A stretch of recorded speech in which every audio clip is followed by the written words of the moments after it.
Just look at it. That's ridiculous. So, as I've been making other videos over the last few months, I've also been gathering 7 of the rarest, strangest smartphones you've ever seen. So number 7 is the Galaxy S4 Zoom. I got a bit lucky with this one. I logged onto eBay and it was sitting in front of me. But this is a special phone, because while it might seem like just a standard 2013 device from the front, turn it over and you realize we've got a bit of an imposter on our hands.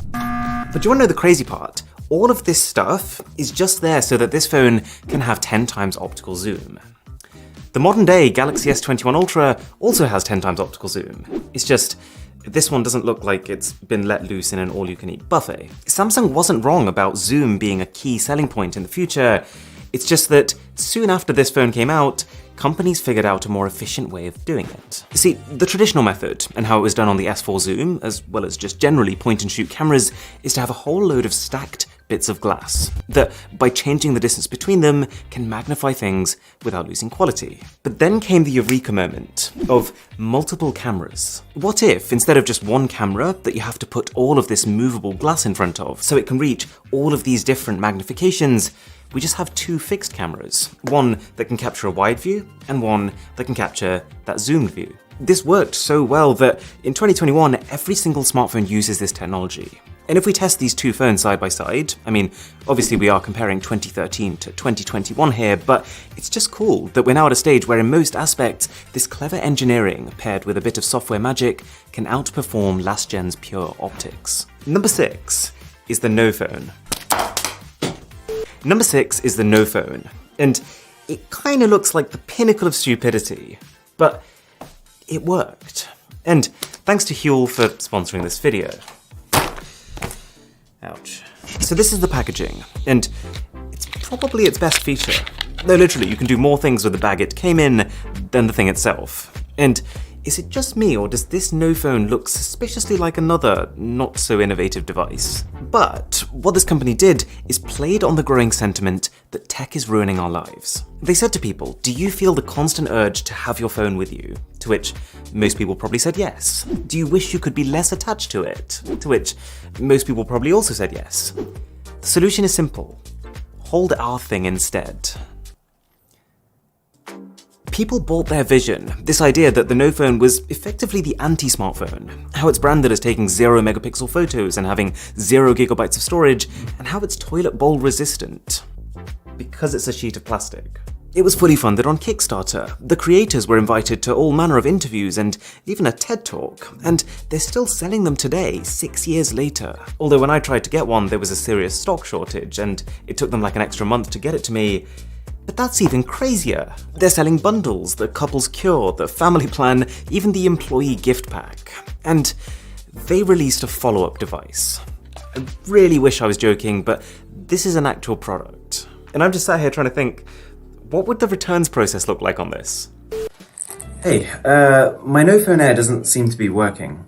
Let me have a look. Seems good to me. Okay. I don't really like this phone. Can I just get my money back? Why, of course. Just, please return the device first. It's right here. With all due respect, sir, that is your hand. Number 4. Imagine this headline. Ex-Apple CEO starts his own phone company. And not just any Apple CEO, this was John Sculley, the guy who kind of replaced Steve Jobs back in the day. And his idea was interesting, that most $200 budget devices at the time were purely functional. They had little to no attention given to hardware design or even software design. So Sculley created the company Obi with the goal of producing phones that had that Apple brag factor, that designed in Silicon Valley coolness, but for emerging markets like India and Africa. And just given the fact that Apple has got such a reputation for only doing things when they know they're going to be huge, the sky was the limit here. And I'd even go as far as to say that the presentation was promising. It was a great demonstration of how the company could make something both premium and practically priced. It's just, for a fashion-focused device, it sure does look an awful lot like a toilet seat. The bottom is rounded, the top is flat. It genuinely looks like the company built a rounded phone first, and then realized, wait a second, this just looks like every other phone. Make it different. And I think this kind of mentality is also what led them to a screen that is raised above the rest of the phone. I think the idea was to prevent your fingers resting on the display itself, but yes, this is as impractical as it looks. More fundamentally though, if you're entering a new market with a new product and a new brand, then the one thing that you've got to absolutely make sure you're doing is solving a problem that people are having. Because yes, you could argue they have built a cooler phone for people who like toilets, but for the majority of the markets they were targeting, being visually unique was far from the primary concern. So it flopped. They went back to the drawing board, relaunched, and it flopped again. And it wasn't long before John Scully just straight up started denying his involvement with the company. Pretty fun story. But now is where things start to get really curious. This is the K1 Impulse, marketed as the most secure device on the planet. And I gotta start by saying, this is easily top 5 smartphone unboxing experiences that I've probably ever had. So, if we take off the wrapper and the sleeve, we're left with 2 magnetic doors. And inside them is everything you could possibly expect, but also everything that you probably didn't. We've got the phone, which says, "Privacy is the new order." Feels like I'm joining a cult. We've got a beefy insert with a whole menu of paperwork, as well as a very unusually shaped case. And, of course, you can take this layer off. And as well as just a charger and a USB-C cable, you get a full 3-course meal of travel adapters. But then we go back to the top layer again, and you find a carbon fiber wireless charging pad, a pair of really quite high-end wireless earphones, with a display on top that shows battery percentage. And then, take off this middle part and you've got 3 private keys, which will make sense in a minute, and then what is this? If anyone has any idea, just let me know. And if you thought it couldn't get any stranger, well, I mean, just look at it.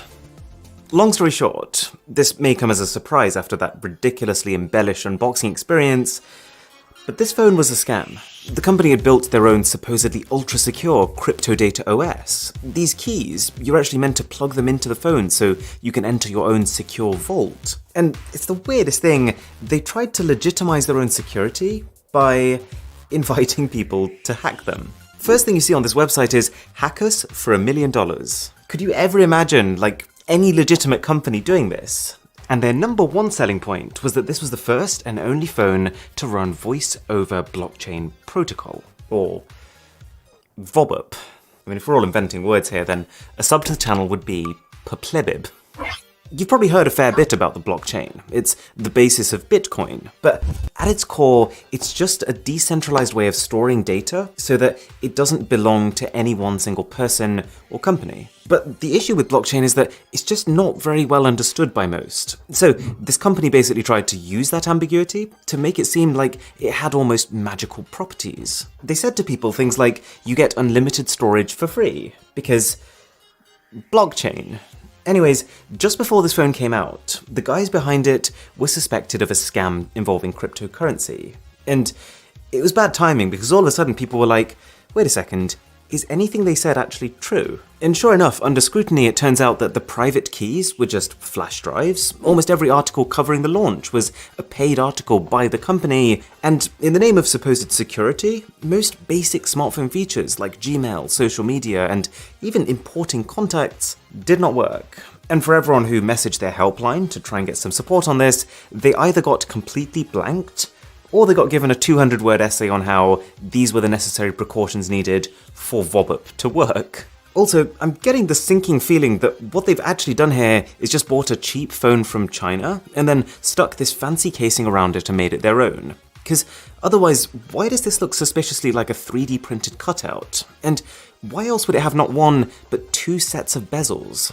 It's very suspicious. And customers soon started to worry that by buying this phone, and by having used it to manage their own cryptocurrency wallets, they'd inadvertently given the company behind this phone full access to their crypto accounts. And so they were worried that this company could effectively steal their money, which they were suspected of in this other scam, and then remotely brick their device with a software update.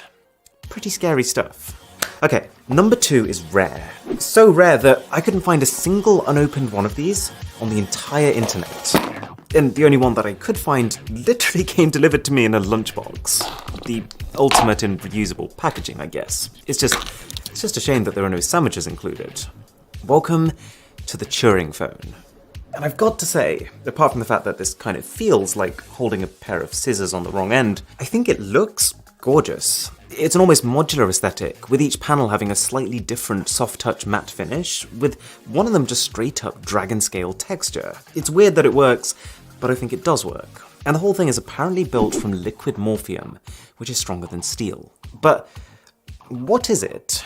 Well, picture this. It's 2015. We've had the Galaxy S6, the iPhone 6S, but Turing Robotic Industries just comes out of nowhere and says, hold up, we've got a phone that not just outspecs them, but is encrypted to keep your privacy. I wonder where we've heard that one before. These phones did get made, or at least, like, a few of them did, but most sources say that not a single one got delivered to customers. Somewhere along the line, I think it really hit this company just how hard it is to make a fully working smartphone, and how they really needed more than the 50 employees they had to do it. You know, of all markets, I'd be willing to bet that the smartphone market is probably one of the hardest for new companies to enter. It feels like everyone wants a stab at it, but at the same time, 80% of the market is controlled by literally 6 companies. Anyways, where this gets interesting is that after the Turing phone didn't work out, Turing Robotic Industries kind of started to fall into a bit of a downward spiral. They'd lost some of their reputation, so what do? They try to tease an even more extreme phone to stay on people's minds, the Turing Phone Cadenza, with, get this, an IMAX 6K quad camera, a supercapacitor battery paired with a hydrogen fuel cell, and dual Snapdragon 830 chips, which are products that never actually existed. And so when that too inevitably ended up with nothing, they went even crazier. They changed their name to Turing Space Industries and teased something called the Hubble phone with, you know, it's not even worth going through this spec sheet. It didn't happen. And so the supposed encryption and the liquid morphium that we're getting here, well, I'm having my doubts, but no one's tested it because no one got the phone. If you look at this company's bio, they describe themselves as a mobile technology company which develops technologies based on decentralized authentication methodology using static key exchange with an anonymous key distribution infrastructure. Point is, the one thing to take away from this video is that if a company can't tell you what they're doing for you in simple terms, then there's a pretty good chance that they're trying to hide something. Also, fun fact, I found a Reddit thread from someone who applied to work for these guys, and as part of his interview, he was tasked with doing what seems an awful lot like their job for them. They basically gave him like a 2-week-long assignment, which involved building an app from scratch with a really specific set of functions. Clever, but very sneaky. Okay, finally, the thinnest smartphone in the world. I knew I wanted to see one of these in person. I had no idea how to get one. I set up eBay alerts in case anyone listed one. I've trawled through sites like AliExpress and GearBest, probably once every 2 weeks in case any seller found they still had inventory. Nothing. And so just before I was about to pretty much ditch the entire video idea, I thought, let me just message Vivo, just in case, no expectations. And so I did, and they even warned me, like, this is probably not gonna happen, the phone is long discontinued. But 1 month later, I was just doing something completely different, and I got an out-the-blue email saying, we found it. And here we are. So, this is the Vivo X5 Max. It's a pretty understated package for a phone with this prestigious a title. You get the device on top, and then earphones, charger, and manuals. Let's do this. Clearly the outer plastic wasn't built to wait 7 years. Okay, let me give you some perspective. The ROG Phone 5 is 10.3mm thick. The OnePlus 9 is 8.7mm thick. The iPhone 12 mini, this tiny thing, is 7.4mm thick. This is 4.75. The phone feels almost two-dimensional compared to what I'm used to. I'm pretty sure I've had rulers that are thicker than this. But do you want to know the funny part?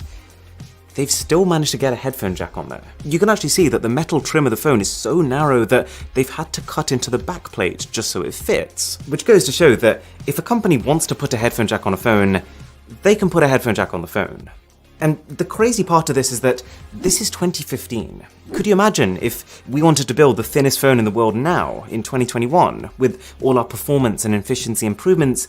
we could probably make a better phone that's 3.75mm. But it's just that priorities have changed. In 2021, people want advanced camera systems and 5G and big batteries, and all of these things lead to bulkier phones.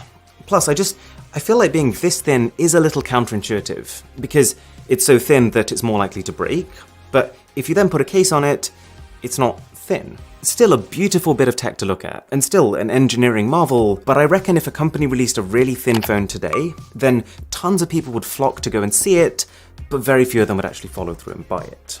Okay,